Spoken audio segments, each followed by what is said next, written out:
just want to go through a little bit of what to expect. So like I said, we're going to try cover 3 topics. I think there's a lot of golden threads amongst the 3 topics. I say to you, Philip, each topic here needs its own webinar session, like it needs its own time, and I'm very happy in the future to do that. So I know that we want to have a bit of a discussion at the end of the session. So if anybody has questions, please pop it or the chat, and I'll try to get to it at the end. But also I'm opening it up as an option if we would like to extrapolate more on leadership and well-being, educators and well-being. Happy to do future webinars. So we can go through that. So I won't be able to cover everything in the depth I would like to today, but we'll give it a bash. So what we're going to go through is a little bit of the new normal, why emotions matter, the well-being of leaders and staff. I'm then going to cover quite a lot about children's mental health during the pandemic, right? The lockdown plus the civil unrest, because I think it all ties in what emotions to look out for during this time for yourself as well as for kids. And then a large part of the emotions that I'm finding is problematic is a lot of uncertainty, a lot of anxiety, worries, and fear. And yes, that's part of normal childhood. Everyone goes through that. But there is also then that worry, uncertainty that this pandemic has brought to adults, to kids, to adolescents. Types of anxiety in kids, I mean, that's quite important to be able to pick up. And when to be concerned about it. How do you know when an anxiety is problematic or pathological?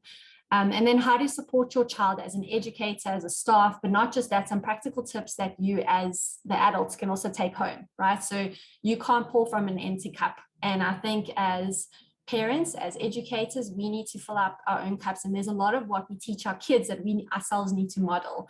So I'll give you some practical tips with that. And then just some suggested healthy habits, right? And then the tips to take home.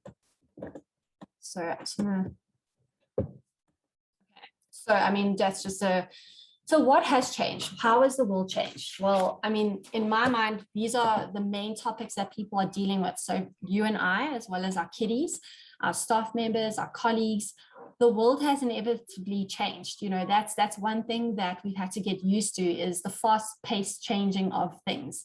And that sense of certainty or predictability has been quite questioned and quite threatened during this last bit with the pandemic. Those things like lack of predictability, lack of structure, lack of knowing what's going to happen, certainty creates a lot of anxiety in anybody. From that to the distancing, the social distancing, not being able to use your own resources as coping strategies, so seeing extended family members, seeing your friends. As much as kids not having play dates, I mean, as adults, we also need our coping strategies. There's been an incredible sense of loss in the last bit, right? And I think it still carries on is that, I think particularly with this third wave, I think we are all COVID fatigued. So I think that we're all tired and we are struggling to, carry on because there's a lot that's changed. And I think this third wave with all the closer to home people that are getting sick and dying, there's a lot of loss around it. And I think there's sadness for, amongst everybody with that. The upheaval, obviously, on top of everything else, we had the upheaval and the riots, which creates a lot of fear, a lot of scared people, So I myself was really affected when the riots happened. I felt threatened and I felt unsafe and I was uncertain about what was going to happen. And I think just dealing with that kind of distress on top of the COVID fatigue stuff is really hard. And expectations. I mean, as educators, school heads, I think what's happened is that there's just been an expectation to adjust. I remember very clearly last year when the pandemic started happening and kids went online, I had that thought. I had done a webinar last year just as started happening. And I just thought, these teachers are just expected to know a different method of teaching or the instruction of giving their lessons. Like no one stopped to think about it. It was just something that had to happen, expectation. And that's why I'm saying that I think educators are the unsung heroes really of the story because, you guys just had to do it. And a lot of pushing that was your love and care for the kids. But that also comes with a lot of things that weren't being acknowledged, which was the stress and all the frustration with not knowing what to do and how to do this. No one gave you a manual and said, this is what to do. It also took away a lot of your own time, personal time, and it probably affected personal life as well, which I think wasn't really acknowledged. And this is what your staff, and I think people that your colleagues are sitting with, are a lot of these feelings. There's also the uncertainty about the future and how much longer this pandemic is going to affect our normal, whatever that is now. And I think that the uncertainty creates a lot of feeling overwhelmed and feeling despondent, because there's no clear cut, this is where we're going to. So I think that dealing with a lot of, job dissatisfaction, maybe even concerns about jobs, what to do. And then the realignment. I mean, we've all had to just realign. There hasn't really been an option. We've gone from level 5 down to level 1, level 3. We've just had to realign and just cope with it. And I think that's the one thing about South Africans that we have got a benefit about, is the resilience and the resiliency factor that we do share because of just the stuff we go through and the stuff that we're exposed to. So in general, we cope better with anxiety because we're so exposed to it and desensitized to it. But it is something that we're going to have to, especially check up on with our teachers and educators. So what I want us to go through is, I just want to, I know you guys know this, but just going through a little bit about what we're all facing, right? So it's how to teach during a pandemic. Like I said, we didn't know, you guys didn't know what to do and how to change that. Zoom became a thing, Microsoft Teams became a thing. Worrying about completing academic year and also getting all the work done. Anger and frustration about missing out on events and functions for kids, the play dates. The pressure, academic pressure. So you guys were getting it from the parents as well as the school. But kids are under that pressure as well, a pressure to perform, pressure to just change the way that you teach. Because of the pandemic, this online schooling, role of technology, we've unfortunately had to rely on it, and fortunately for technology, because it's been able to allow kids some normality and some routine because they can still do schooling. But yeah, there's been a large amount of schoolwork and prep. I mean, this is when I talk to teachers in terms of burnout and fatigue, that's a lot of what teachers are talking about. It's just the amount of work that goes into it and the stolen time, because you have to give a lot more. And then, there's exams, there's deadlines, there's quality of education. I think a lot of teachers pride themselves in what they do. And I think if you feel like you're not giving quality, teaching, it really affects people that are passionate about the job.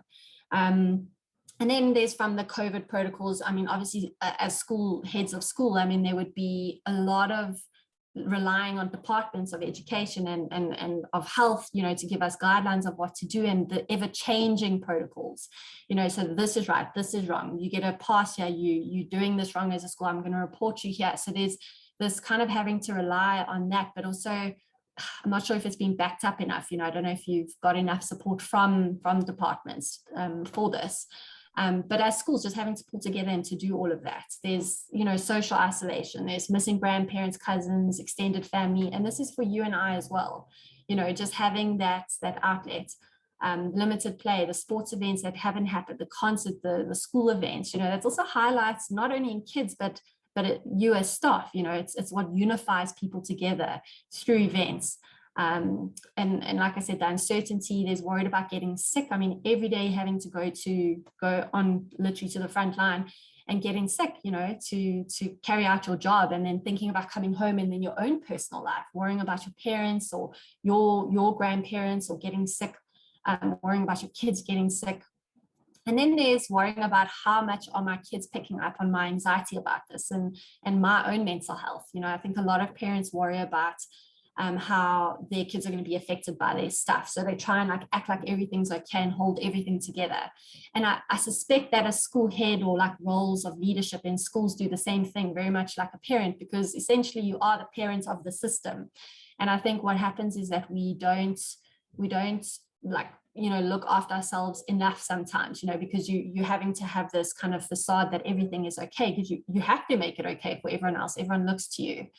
And then there's things like worry about safety with the riots, there's the media exposure, the family meetings that the president has, and then more of the riot stuff, which is, just the safety and what kids have had to go through. So that is what's been happening. Why? We know we've been through this for about 20 months now, going through all of this stuff. And I'm even over COVID and talking about the effects. but there's been an influx of emotions and mental health difficulties from it.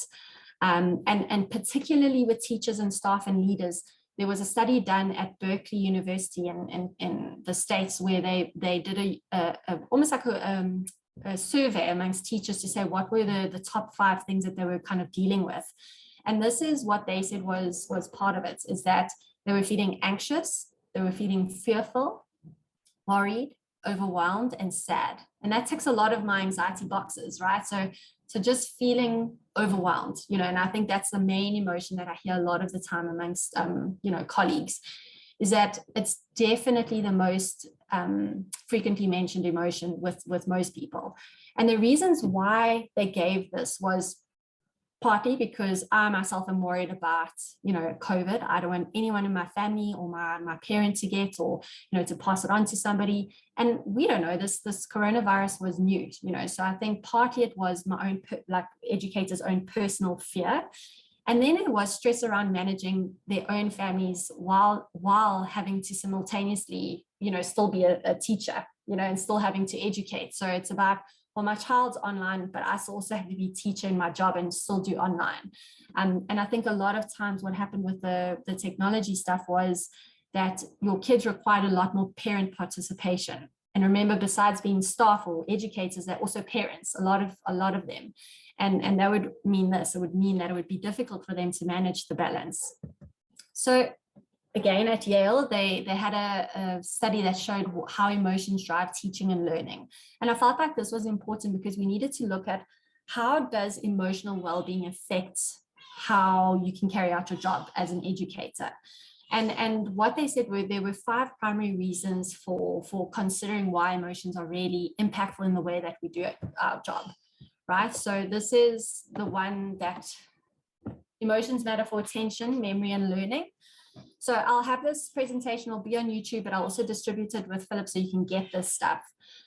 So positive emotions like joy and curiosity, they often harness attention and promote greater engagement.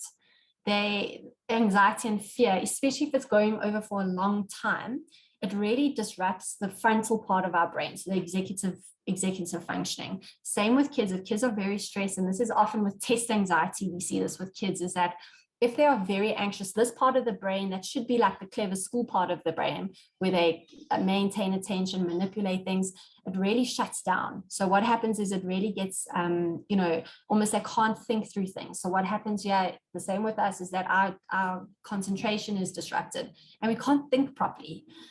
So things like anxiety is important when it comes to carrying out job-related stuff. There's chronic stress, so especially if poorly managed, and I think over 20 months, that's chronic stress, I would say, can result in the persistent activation of the sympathetic nervous system and release of hormones such as cortisol, right? And that's where you're hearing people talk about burnouts or adrenal fatigue, right? When they just feel like, I feel like I'm going to have a breakdown.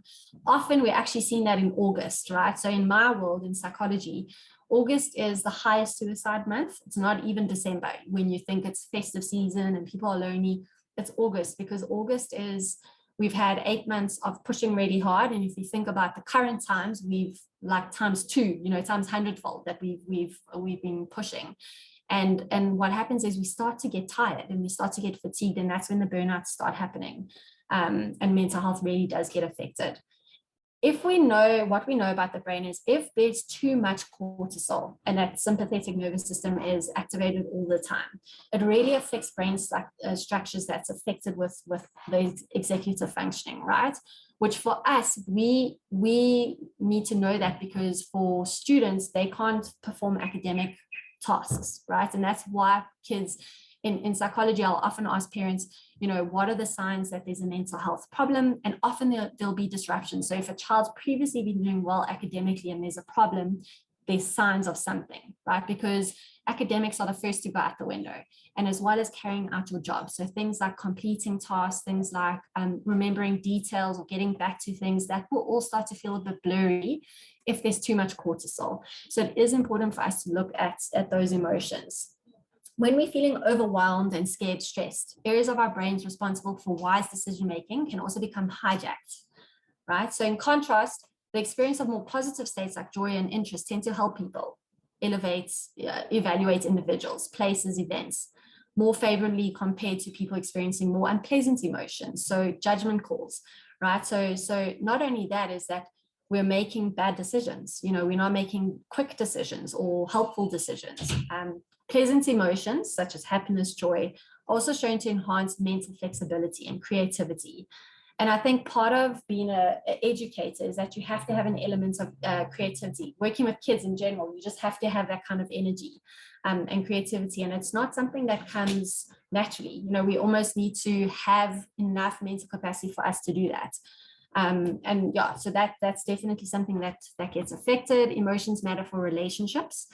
So not only the decision-making relationships is how we either avoid or we approach people, right?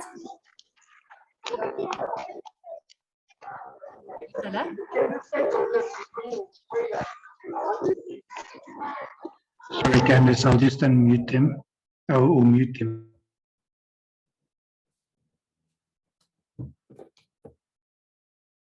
Okay, I think that's good. Is it caught up? Sorry, I don't know, did the internet drop there? Yeah, no, I think we're good. Thanks, Candice. Okay, good. Sorry.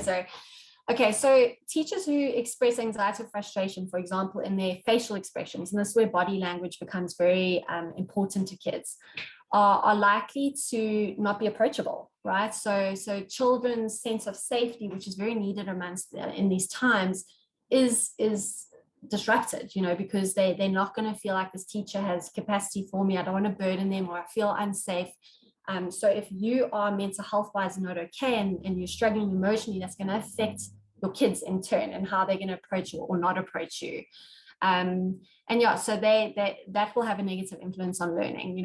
Children that struggle with you as an educator, I think part of what kids say to me in therapy is that, if I feel like my teacher doesn't like me or there's something about the teacher, it makes learning, it does disrupt the learning, and it makes mental blocks, it makes them not enjoy the learning, and you do need enjoyment to take in information. And anyway, further than that, dysregulated emotions can undermine healthy relationships for you guys. So a lot of like the distance learning kind of stuff is solid partnerships, so if you are having troubles with connecting with your kids, you might lose them in that way, they might not be that interested. But not just that, you need parents to be engaged in the process as well. You cannot behind a screen when we are at home teaching. You cannot, do everything. You do need the help of family members and the parents. And I think that's where, if you can connect with people, it makes the job also easier.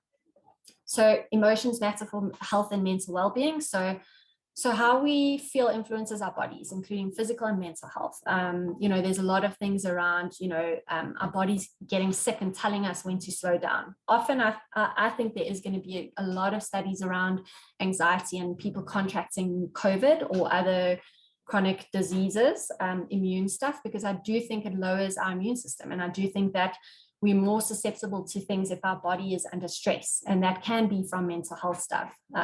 So that's because of the cortisol, which often then also will not only reduce immune system, but also increase depression. So the chances of you getting depression is much higher. I think anxiety and depression are married. I don't think that they very much separate things. I think they work hand in hand a lot of the times, which obviously then with depression, it limits your sense of purpose and enjoyment in life. So both the ability to regulate unpleasant emotions and the experience of more pleasant emotions have shown much better health benefits, right? Which helps us get through these events. So the more that you can have joy and happiness and satisfaction, and the more you can regulate when you feel anxious and sad and overwhelmed, the more you're going to be able to get through this and help foster that with educators. And then emotions matter for performance. This is the last one. So chronic stress amongst teachers is linked to decreases in teacher motivation and engagement, which then both lead to burnout. So teachers who are burnt out have poorer relationships with students and also less likely to be positive role models for healthy regulation, because little kids, all the kids that you're in contact with, you are a very big role model for how to regulate emotions for them. So obviously a lot of people who have no job satisfaction eventually leave the profession, unfortunately. And it's sad, because I think a lot of people who have the calling to be a teacher, then we lose them, because they're just not having that job satisfaction due to a burnout, which then obviously impacts the schools massively. So here, an interesting study that they said was, when educators answer the question about how they feel at school, or in most recent study, as at home educator. So we learned the study, they showed that they learned that a big part of their workday is in a pretty dark space, which is difficult, because in my mind, teachers are what kids turn to, and they give the most to kids, and they must have those energies. But we all people, we're all individuals with mental health stuff, and we've all been through this pandemic. And don't underestimate that a lot of people probably are in a dark space because of what's gone on. There's two protective factors for teachers' well-being. So as leaders, and as I said, you are the heart of the system, and you too should be looking after yourself. But in general, as staff, so if you want to know for your teachers, is that teachers with more developed emotional skills, right, tend to report less burnout. So the more you can regulate, and the more you can identify when you're not okay, when the anxiety is too much. And also they have greater job satisfaction. So these skills include the ability to recognize emotions accurately, understand their causes and consequences, label them precisely, express them comfortably, and regulate them effectively. I always say that emotional skills are not, it's not like you're born with it and that's what it is. Even for kids, we as parents need to model and teach regulation skills to our kids, emotional skills. But even us as adults, we need to create platforms where we can engage in ways to restructure anxious thoughts, or to how to pick up your mood, and develop almost like a toolbox that you can use as an adult. And I think that creating spaces like that for teachers in schools are very important. I know a lot of teachers have said on previous webinars that they seek for other information from websites where they can get some tools and some resources just to know how to deal with certain emotions for kids, but also for themselves. So teachers who work in a school with administrators or school heads that also have more emotional skills, so that's you guys, also do experience fewer negative emotions and more positive emotions. So the teachers are more likely to have better quality relationships with their students. And when students have stronger relationships with the teachers, they're more engaged to learning, right? So if you as heads of school create almost that role model thing as the parent, to show that you're working on emotional skills, it really does help teachers as well. Okay, so why am I talking about the educators and what can be done? I think a lot of times we want to say, okay, what can I actually do as a school? And I read this article once again from the Berkeley University, and they said that a suggestion they made was to create an emotional intelligence charter. So what that is that basically you create a conversation amongst your colleagues, with your staff. And I think as a head of school, you can lead this. And it would literally just start with, how do we want to feel as faculty or staff, right? So you pose the question to them, and you ask them in almost like a closed group discussion. And once everyone has shared their feelings. So I want to feel happier at school. I want to feel more free to be able to, kind of put forward kind of suggestions for lesson plans, or I want to, whatever the feeling is. Once you've got that, or hope for feelings, right? So whether it's happier or more like carefree, and then the goal is then to narrow it down to like the top 5, right, that reflect the entire school kind of system, or the staff. Once you've got the top 5, it's then to ask, well, what do we need to do for everyone to feel this way? And I think here's where that group discussion, there's a lot of power in group discussion, especially when it comes to mental health.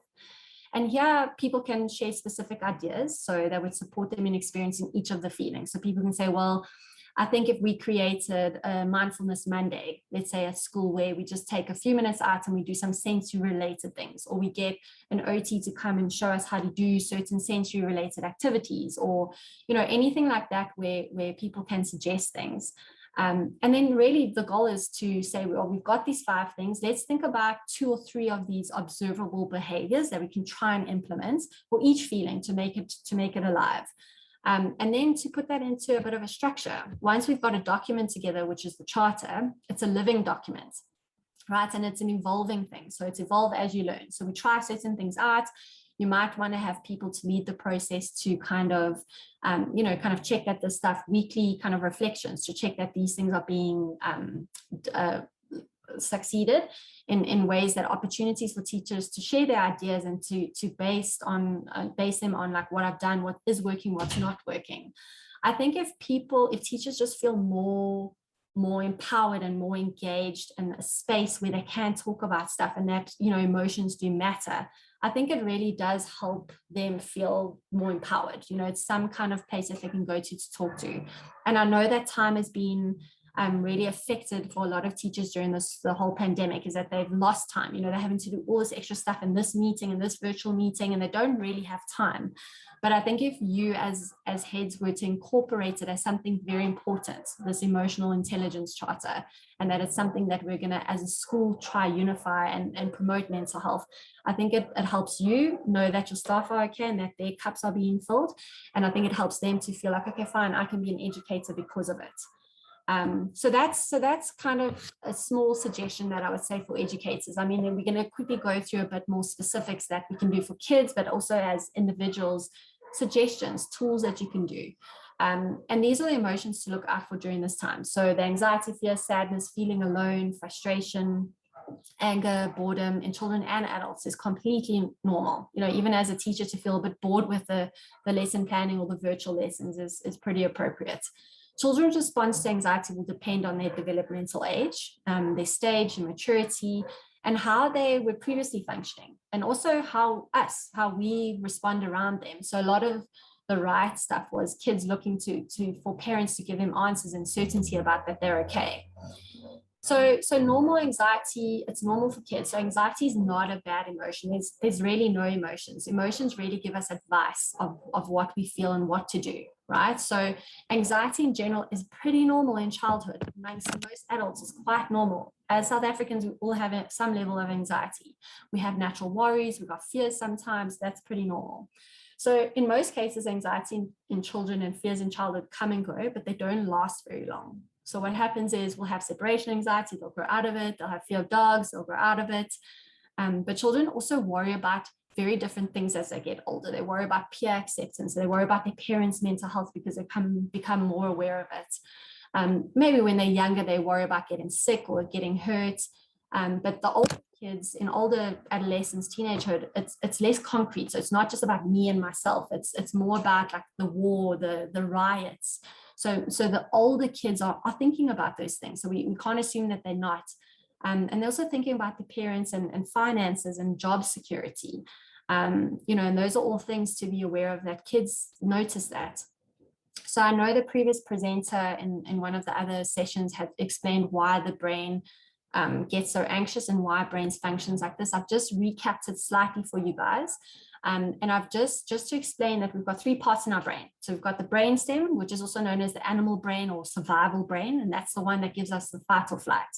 Then you get the limbic system, which includes your hypothalamus, the hippocampus, and the amygdala, which is also known as the emotional brain. So you've got survival brain, your emotional brain, and then you get your frontal lobe, which is the neocortex, which is the thinking or the smart brain. So this is the part that gets affected when we are very anxious. Actually, all three work together, and this is how they do it. So this part of your brain is responsible for keeping you alive. It controls things like your heart rate, your breath, body temperature, your sleep-wake cycle, your movement. Basically, it's what keeps us going, right? And like I said, the fight or flight is housed here. So if there's danger, that's going to get activated. The emotional brain, which is responsible for regulating emotions. And then the smart part of your brain is for higher functioning, deeper thinking, critical thinking, problem solving. All of those get affected when we are under stress, is that they communicate in that this person needs to survive. So how do you know if you're anxious? How can you tell? And I often say to kids when I'm doing psychoeducation with kids is, how can you identify that feeling of anxiety or stress or worry? What does it feel like in your body? And two, do I have to teach parents in therapy that, how do you know if you are anxious? And often parents are like, well, they can't really answer because it's not something you really think about. And maybe it is for you yourself and also for your teachers to kind of engage in, what does it feel like when I'm overwhelmed, when I'm anxious? How do I know? And to know that your brain's working to kind of to help you survive, but we can't stay in that state. We have to, you know, decompress from the anxiety. And I guess this is how we're going to do it with the kids. I've just added the slide. I mean, you're more than welcome. I'll give it to Philip as well. It's really just the basic stuff of how anxieties look different during the different ages with kids. Very young kids will be worried about loud sounds, and they'll be worried about like their parents going away type of thing, or they you know, they kind of, you know, don't want to share and those kind of things. Primary school kids, they also display regressive behavior. So that's a thumb sucking. They'll go back to wetting the bed potentially if they're very anxious, sore tummies, headaches, irritable mood, very sensitive and crying quite a lot. And then we get adolescence, which then becomes a lot more behavioral disturbances. So agitated, lashing out. They might become a bit defiant, and that's when, you know, the older kids, you know, can be quite tricky. But also then the academic stuff starts happening where they can't concentrate and pay attention. So how do we know red flags? So we're just going to go over this quickly. So you know that for yourself as well as for your kids, if it interferes with functioning and it carries on for a while, so if it's interfering with different areas of your life, so if sleep is affected, if socializing affected, if academics or carrying out your work tasks are affected, and it persists, no matter what you try, and it carries on and it really doesn't affect, that's when we know that something is a problem and a red flag is there. So if you have an educator that potentially, you know, slips up and drops the ball a few times, and in this area it has withdrawn from the staff room, normally they engage, there might be something that you need to think about, that there's something going on. So your child's anxiety is stopping them from doing things they want to do, like hanging out with friends or schoolwork. Very different from people from the same age. So if your child's anxiety or the behavior, you know, if your child is 15 and severe separation anxiety, you know, that's different from normal age kids of the same age. But yeah, so then the next thing is that the reactions are unusually severe. So for example, your child might show extreme distress or be very hard to settle when you leave them. And also there's suicidal ideation, which is often a thing with anxiety, self-harm, violent acting out, or delusions, you know, so kind of like paranoid, like people are out to get me. That's when you need to start thinking, if they display this over some time, that's definitely a red flag. And for yourself as well. I mean, you know, adults with anxiety get burnt out and they get depressed. And, you know, most adults do have some suicidal ideation at some point in their life. And I think specifically with the pandemic, a lot of people have been in dark places, you know, and we're not out of it yet, you know, and it's still something we need to build things to create a more positive mental health buffers for you guys, for educators, and for the kids. How can you help? So generally, I'm gonna show you a breathing technique, and I put it in here specifically because normally I do it with kids, but it's the same thing. If you have panic attacks as an adult, we do the same protocol. So I'll teach you a very effective breathing technique that really helps just to go, if you're heightened anxiety, it will just decompress you slightly. And I think for anybody, it's a good thing to just do, is to literally just to take a breath. And really it's just taking that time out and to respond to your anxiety as you're starting to feel anxious. So one, you need to get good at realizing I'm anxious because my tummy feels a bit like in a knot, or I feel like I'm, you know, breathing a bit faster. You know, it might not be that obvious. It might be headache. It might be ringing ears. Whatever it is for you, to try identify when you're having it, and then to also respond to it when it's happening. So total breathing goes like this. So you might want to try it where you are. I'll explain it to you, but it's better if you just try it and you can feel what that feels like. So basically, we're going to breathe through our nose, and you can teach this to kids, you can teach this to your staff, you can all do it together. You can do it in your car, you can do it before lessons start, after lessons. It really just helps reduce that fight or flight response. And what happens is you breathe through your nose, and I'm going to ask you to breathe straight into your belly, which is almost bypassing your lungs. So if you put your one hand on your stomach, imagine that your stomach is a balloon. And when we breathe in through our nose, we're inflating the balloon. So your stomach expands. So if you're doing this, or your chest does this, you're doing it wrong, right? So basically, I want you to try to keep your shoulders as still as possible. And I want you to take a breath through your nose and breathe in and expand your stomach like a balloon. So breathe in, we'll breathe out now. Okay, just breathe out normally. I'll show you now. Breathe in through your nose and into your tummy. If your hand moves, you're doing a good job. Okay, when you breathe out, so when you breathe in, you've got that. When you breathe out, you're going to put your top lip over your bottom lip like this. right? So you're not going to pinch it. You're going to obviously have a little gap here. And if you breathe out, you should feel warm air. You should be able to feel. What that does, it's not just to look silly, because I know it looks silly, but what it does is that when you breathe warm air here, like a little waterfall, it actually activates these tiny little receptors that activates that brainstem, that fight or flight. And it tells your brain, hang on, she's doing something. So let's just take 3 breaths together just to practice, and you can teach it to your kids. It's a very helpful strategy. So you breathe in through your nose, into your belly, make sure your hand moves out through your mouth like a turtle. Breathe all the air out. Okay, breathe into your tummy. Expand your stomach as much as you can. Breathe out. In through your nose. Last one. Big tummy, hold it, out. You'll feel you're doing it right if you get a bit lightheaded. So it feels weird, but after that, your brain has immediately slowed down your breathing, slowed down it's really just reactivating that fight or flight, so it can just stop. So turtle breathing really helps, and I think everybody should do this at least many times during the day, at least 3 times. And if you do it with your class, it gives you an excuse to drop your baseline of anxiety as well. Monitor your own emotions. I keep on talking about emotional awareness. How do you know how you feel? You have to teach kids how to regulate, and you have to teach your staff, but how are you feeling? And often you need to say, well, I'm quite anxious. So what is quite anxious? So generally we give in the therapy that I do, we give a barometer, so a measurement of anxiety. I do this for all emotions, but I'll explain it to you with anxiety. So we get a scale from 0 to 10.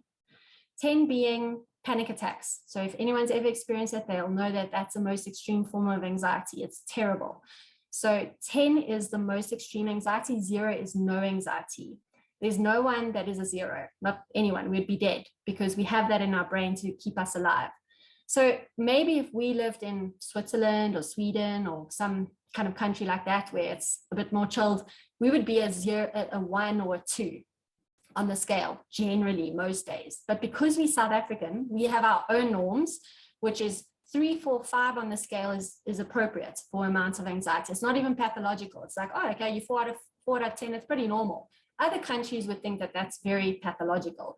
But because we face with all the PTSD and all the, crime and like pandemic stuff, like that's pretty normal. So being a person that I'm quite A-type personality. I'm a 5 out of 10 on most days. And I know this because I hate to be late for things. I like to be on time. I like things to be a certain way. I like to be organized. I don't like disappointing people. I care about what people think, so I'm a 5. Because I worry a bit more, but I'm not like a 7 or an 8 where I lose sleep at night, so I can go to bed some nights, sure, I'm an 8, but I can come back down to a 5. I have reached a 10 once when a rain spider fell on my arm. That was a 10. I know what that feels like, but I came back down to a 5 after some time. Some people, so a barometer is, where are you on the scale? So if I had to ask you right now, currently, where would you put yourself? I'm a 5, right? I know if I had to do this presentation, I think I'm like a 7, a 6 or a 7 today, but generally I'm a 5. Where would you be today? And you can use this in classrooms. You can use this in meetings with staff. Just ask them, where would you put yourself? If you're a 7 or an 8, you need to do something about it. Turtle breathing. You need to think, what's making you so anxious? You need to try to identify some problem solving stuff. That really helps people. Okay, I'm here and I need to do this. It's okay to feel that way as well. Right? So if I feel a little bit nervous about a presentation, it's okay. It's pretty normal. It doesn't mean anything. It's a feeling. It's pretty appropriate to the context, right? Generally with kids, we go down to their level. So we don't want to say, oh man, that feeling will be fine. You'll be okay. You actually want to get down to the level. Like I have the smallest chairs and I sit down and I say, I can see that you look quite worried in your face, and it's okay. I mean, it is a worrying thing. You've got a big upcoming test. Or you say to your staff members, say that I can see that you're overwhelmed. I can see that it's tiring. It's okay. It doesn't make you less of an educator or there's something wrong. Just check in. So create check-in times after that. So just checking if an educator or staff member is struggling, create times to purposefully in your diary, check in with Susie, check in with them once a week, I'm just creating a space. How are you doing? That's it. Don't have to talk about anything hectic. Just create opportunities. Same with kids. They won't come to you. You have to go to them. And then stick to the feelings and stay out of the what ifs, right? So like, what if I can't do this, especially with kids? Like, what if I don't know my work? Rather just stick to what it feels like, and don't think about it right now in your body. What do you feel? What's your heart doing? Feel your heart. Is your breathing? Or have you got a dry mouth? What is your tummy doing? You know, just get them to feel what it feels like. It's okay to tell them that you're feeling worried or scared, especially as heads of school. Model, like that parent, model to your educators and your staff that it's okay to feel overwhelmed. And then let them know that you don't know all the answers. With kids, they're the best. They can suss it out. If you try to pretend to know everything, kids prefer to say, I just don't know, but I'll find out and I'll get back to you. The same as with you guys as leadership, is that often I think there's a lot on your shoulders, you know, that you have to be that perfect parent, that, you know, unwavering kind of boat the vessel that doesn't sink. But that's not true. You're also an individual, you know, so sometimes you don't know, and sometimes you are overwhelmed. Sometimes you need a mental health day. And I think the more you normalize that for yourself, your educators or your staff will be, as well as for kids. And then that's kind of how it filters down. Unplug people. It's not even for kids. And I aim this at kids a lot, but it's more for the parents. Take time away from screens, especially the virtual lessons. It's all day. Take time away from browsing Facebook, social media, eyewitness news, the statistics on COVID. For yourself, take the time away. So kids, yes, specifically because they love devices, but I think adults love devices more than kids, if I'm honest. Try being in charge of what you're exposed to as well as what your child's exposed to. So don't watch, I don't watch carte blanche just because it makes me feel depressed. So I just don't. I can't watch it, and I limit the news. I like to be oblivious. I kind of know what's going on, but every day I don't expose myself to that. So I take healthy timeouts. Try to do the same. It really does make a difference in mental health. And obviously, you know, if you hear things, some things are unavoidable. If you hear a shocking story or traumatic thing, but try in that regard, focus on like the facts and information. If kids are asking, you're going to have to provide them basic information about the rights. A prime example, what happens if they come here and burn down our houses? You know, that you can hear as a fear, but also a reality. You know, it could also happen. So you can't say, oh, that will never happen. It could happen, you know, it could happen, but I'm going to do everything to try and make sure that we're safe. We're doing X, Y, and Z. There's a security, there's this. Just provide facts, and for yourself as well. Generally with anxiety likes to do the unimaginable, you know, and worst case scenario. Here we want to just stick to facts. So as parents, as educators, you can acknowledge events in a calm way. Tailor responses to ages. So 3 is going to be very different to age 8 or age 11 even. And ask them what they know. You know, ask kids or ask educators, what do you want to know about this, or a child? What do you know about the looting? What do you know about the violence? What do you know about corona? What do you know about vaccines? You know, all of those things. Rather check in. Don't assume that you know what they think. Just ask and then answer from there. The same thing with your staff. You know, if they're saying we're feeling overwhelmed, don't say, yeah, but it'll pass. Ask them what makes them feel overwhelmed. And what do they know about what can help with that, and just collaborate with that. Like I said, don't open-ended questions. Do not assume. Things like, tell me what you know, what questions do you have, rather than, you know, what specific question do you have, you know, or what do you know about X. Rather ask them what would they like to discuss. Often with kids, it helps more. Otherwise, it's a one-word answer, and then it kind of shuts it down. And then reassure your child. So safety is important for children and adults. I think for staff members as well, they want to feel safe and secure. So they are going to turn to your school heads to make sure that they feel, you know, kind of protected with COVID protocols, as well as like the security stuff. I think that it's important for them to come to work knowing that you've got that under control. And even if you guys talk about the basic facts around it, just to kind of help them, you know, deal with that anxiety. And then also the presence of a loving caregiver is enough for kids. So often, like, you don't have to give them all the answers. Sometimes even just as a staff member or as a school head, just to be there and to check in and to just say, it's okay, or that really sucks, or I'm really sorry, or like, I'm really sorry your mom died. You know, giving them comfort in that moment is enough. You don't have to have this magical emotional skill. Just comfort is enough. And then these are just a few things, the suggested healthy habits. So sleep is important for you, for kids, for adolescents, for all of us. So sleep is important, right? So if you're sleeping too much, you're making yourself depressed. If you're not sleeping enough, you're making yourself anxious. That's the rules, right? So sleep is very important to monitor. And that's the one thing that's been severely affected during the pandemic. Make sure your staff is sleeping, make sure you're sleeping, make sure it's something that's spoken about at school. For yourself, 3 meals a day, healthy meals, right? So not only healthy, but like meals give us structure. So wake up, eat at a certain time, stop, have a break, have lunch at a certain time, stop, have dinner at a certain time, and a night routine. So make sure you've got that structure in your life, because a lot of times days goes into weekends, into days, and we can't really tell the difference. And it's important to have structure. Exercise regularly, just the basic stuff. Endorphins are really good for our brain, especially if we're anxious. And it's good to get our bodies moving. So the schedules, try have regular schedules for yourself. Go to bed normal time. Encourage your staff to be at staff meetings at normal times, and get good, healthy sleep. And then make realistic schedules for your students as well as for your staff, so there might have to be a lot more flexibility about deadlines and reporting for, so if there's unnecessary meetings, take it away. So if it is unnecessary, if you don't need to, try limit it, because teachers want time, and so do kids. They want time for relaxation and for breaks. And like I said, limit exposure and also be a role model. So I'm hoping that we could. Okay, last one. I think this is quite helpful because I know we're running out of time, and I want to see if there are any questions. But like I said, I'm happy to extract, do a specific webinar. If you've got a specific need about a topic that you particularly are facing in your school, I can either address it directly with you and your school, or we could do another forum like this where we talk about what do you as school heads struggle with specifically, and then I'll try and engage with you about that. But yeah, so this is just ways to express feelings for you, but also for the kids, is tune into cues like body language. So if an educator is kind of down, you can see if someone's body posture is a bit down, if they're not making eye contact, if they're kind of withdrawing, you can kind of tell if someone's worried on their face. I mean, you can see if someone's happy because they're smiling. You can see if someone's down, and comment on that. Say, I've noticed that you seem quite down, like you haven't really been smiling a lot, or like your face looks quite worried, right? Behind every behavior is a feeling. So if somebody is not showing up for work or completing tasks, there's reasons behind that, especially if it's out of character.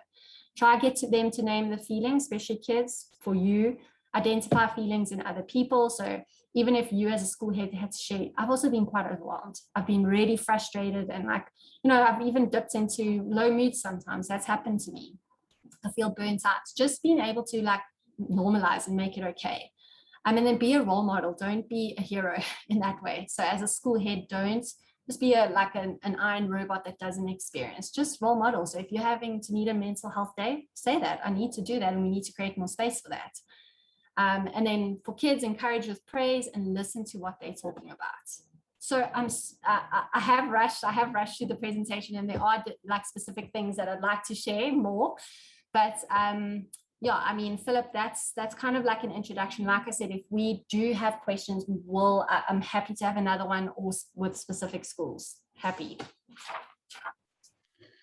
Great, Candice, thank you so much. Turtle belly breathing. I must say, I enjoyed doing that exercise. I look more like 9 months pregnant breathing, but anyway. But you're doing it right. You're doing it right. But thank you very much. I know Candice has an appointment at 3 o'clock. So please feel free to send me any of your questions. I will connect with her. And like she said, she's very keen to help. She's been so generous with her time this afternoon. And we just really appreciate that. Candice, thank you very, very much. Just some good tips and some helpful information there. We will make this available as well to you. But if you have any questions, please feel free to contact me or anybody here at the office, and we will schedule another one around specific topics. This was obviously a bit of an overview, but I think it does start with the people on this screen. If we're not looking after ourselves, Candice spoke about that a couple of times, our cups need to be full to be able to give. So just an encouragement to you guys to look after yourselves. But Candice, I'm not going to keep you. I know you need to go. So thank you very much for your time. We really appreciate it. And God bless.